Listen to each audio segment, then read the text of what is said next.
S'il y a un constat objectif que l'on peut faire depuis 2016, pour être mais vraiment honnête, c'est que le cadre juridique des élections sous le régime de la rupture est plus compatible à l'un des scénarios définis par les études de perspective à long terme de notre pays qui prévoit deux scénarios, Alafia et Wahala. Alafia, c'est le scénario pacifique, Wahala, c'est le scénario conflictuel.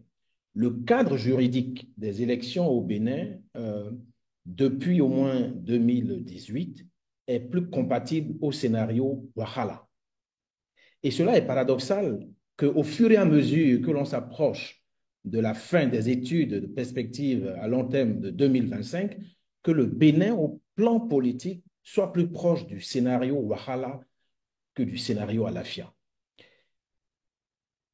Et pour vous en convaincre, on peut regarder les différentes élections qu'il y a eu depuis l'arrivée de ce régime au pouvoir. 2019, élections auxquelles les partis d'opposition n'ont pu participer, élections législatives violentes, la plus violente probablement de l'histoire politique du Bénin depuis au moins 1990. 2020, façade de paix avec un parti d'opposition, entre guillemets, qui est dans la peau de l'opposition la journée, mais dort dans le drap de la majorité la nuit, qui participe avec les partis de la majorité. 2021, exclusion des candidats à l'élection présidentielle, le chef de l'État rempile avec des candidats que chacun sait, des concurrents que chacun sait un peu comme des épouvantails. Donc, élection sans choix en 2021 est violente. Et puis, tout le monde regarde 2026 avec beaucoup, beaucoup de peur et de crainte quand on voit les dispositions légales. Les dispositions légales. Et on peut revenir sur le code électoral, sur les différents pourcentages qui ont été fixés ça et là pour avoir des parrainages, etc. On peut y revenir. Ce qui me fait dire que le cadre juridique des élections au Bénin répond à une philosophie globale de pouvoir de Monsieur le Président de la République. C'est une sorte de capture de la démocratie. Et je m'explique. Cette philosophie de pouvoir consiste à récupérer, à avoir en main l'ensemble des acteurs qui font vivre la démocratie de façon relativement plus libre, à les contenir, à les manipuler, à les tenir pour qu'aucun de ces acteurs ne soit en position de résister ou de faire autre chose que ce que veut l'acteur dominant qui est le président de la République. C'est une philosophie de pouvoir qui peut se lire sur tous les plans, même pas seulement sur le plan uniquement politique. Et cette philosophie de pouvoir conduit un peu à une sorte de récupération et de rattrapage par la loi de tout ce que l'on n'a pas eu par la légitimité populaire, qu'on n'a pas eu par l'assentiment du peuple. Et il y a un exemple qui est patent de ce point de vue, qui montre cette récupération par la loi, parce qu'on est majoritaire à l'Assemblée nationale. C'est ce que vient d'évoquer Mme Aranzo Glélé.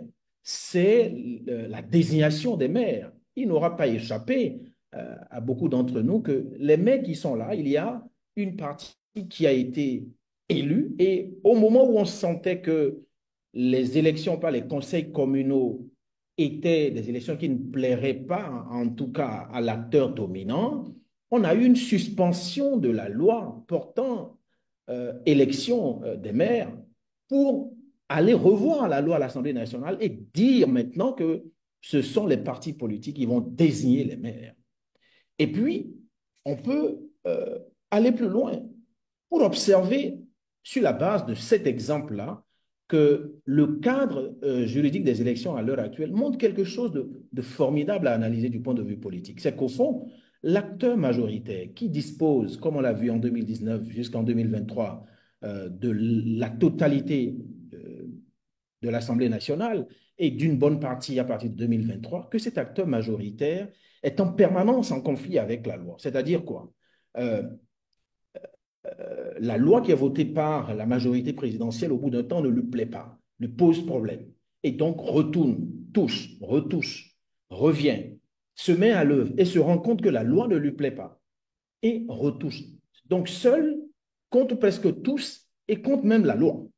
Et cela est significatif de ce qui est en train de se dérouler, de telle sorte que, et là je vais chuter, de telle sorte que j'ai souri tout à l'heure quand vous avez posé la question à Mme Aranzou Glélé lui disant, mais les députés, les démocrates, partis d'opposition, ont largement le nombre de députés pour le parrainage en 2026. J'ai souri parce que le code électoral de mars 2024, comme par hasard, a fixé un pourcentage qu'il faut avoir pour avoir des parrains pour l'élection présidentielle qui correspond exactement au nombre de députés dont dispose le Parti des démocrates, à savoir 27,9, ce qui équivaut à 28 députés. Ce qui fait donc que si par extraordinaire, toute chose pouvant se passer en politique, un seul acteur du Parti des démocrates, un seul parrain n'est pas en situation de parrainer un candidat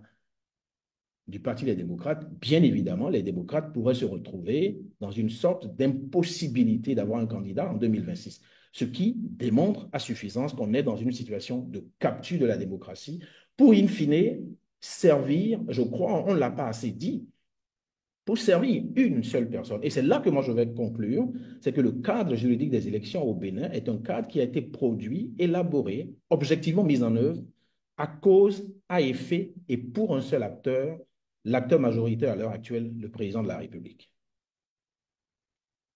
Merci beaucoup, Achedi Ologu. Merci. Je vais peut-être vous relancer avant peut-être de passer rapidement la parole au docteur Malik Gomina, qui a certainement beaucoup de choses à dire parce qu'on l'avait perdu entre-temps. Euh, Concernant le parrainage, je pense qu'on a 109 députés et 77 maires. Ça fait 186 parrains.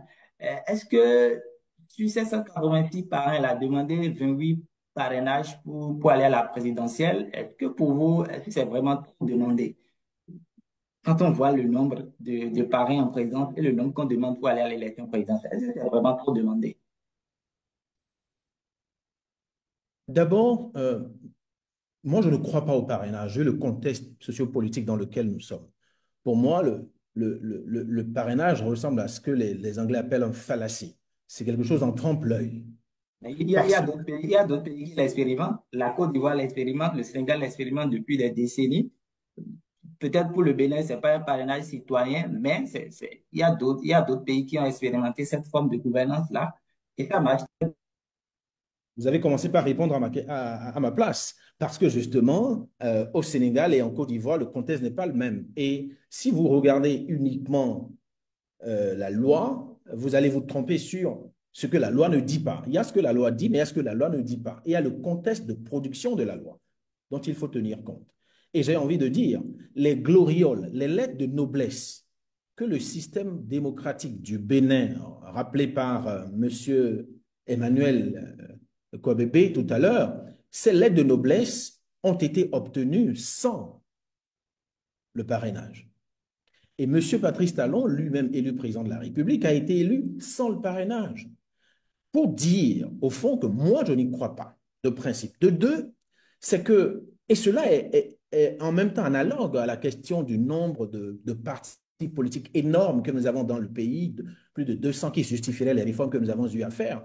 Les citoyens, le peuple béninois est plus mûr, est au-delà de ces réformes. Car, par exemple, quand vous prenez le nombre de partis politiques, quand vous prenez les élections depuis 1990, les Béninois, les électeurs béninois ont toujours concentré les 90% de leurs suffrages sur les trois ou quatre premiers candidats à l'élection présidentielle. Qu'il y ait 20, 30 candidats, vous avez toujours 90 voire 95% des suffrages exprimés qui sont aux trois ou quatre premiers candidats. Donc, les Béninois considèrent, quand on regarde l'histoire électorale de notre pays, que ça ne pose aucun problème d'avoir 1000 partis, d'avoir 1000 candidats. L'essentiel, le choix sera fait. Et l'élection à laquelle M. Patrice Talon a été, par exemple, élu président de la République en 2016, vous regardez, quand vous additionnez ce que lui, M. Talon, a eu avec ce que M. Zinsou a eu, ce que M. Adiavon a eu, et ABT et Pascal Irénée Koupaki, vous êtes à plus de 90% des suffrages exprimés. Donc, pour moi, le parrainage est une sorte de dol politique qui ne dit pas son nom. Maintenant, sur le nombre, évidemment que l'on peut considérer que oui, quand on regarde 186, 28, c'est bon, mais il faut bien regarder la loi. La loi dit clairement que aucun autre parrain d'un autre parti ne peut quitter son parti pour aller donner du parrainage à un autre. Mais si ça doit être possible, c'est qu'il faut un accord de gouvernance. Et cet accord de gouvernance, quand on regarde les faits, il est possible plus avec les partis de la majorité qu'avec les partis de l'opposition. Et en plus, il y a quelque chose qui nous échappe, qui est fondamental. C'est que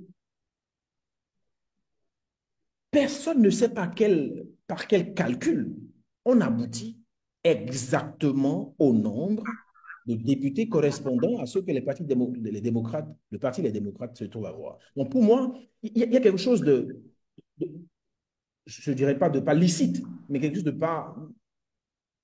pas sincère, évidemment. On ne va pas demander ça aux acteurs politiques qui sont là pour leurs intérêts, mais cela pose quand même un problème dans le fond quant à l'ouverture, quant à la liberté de choisir. Et là, on est en train d'aller, par ces parrainages, faire encore des élections sans choix, parce que la possibilité de miner les candidatures est encore là.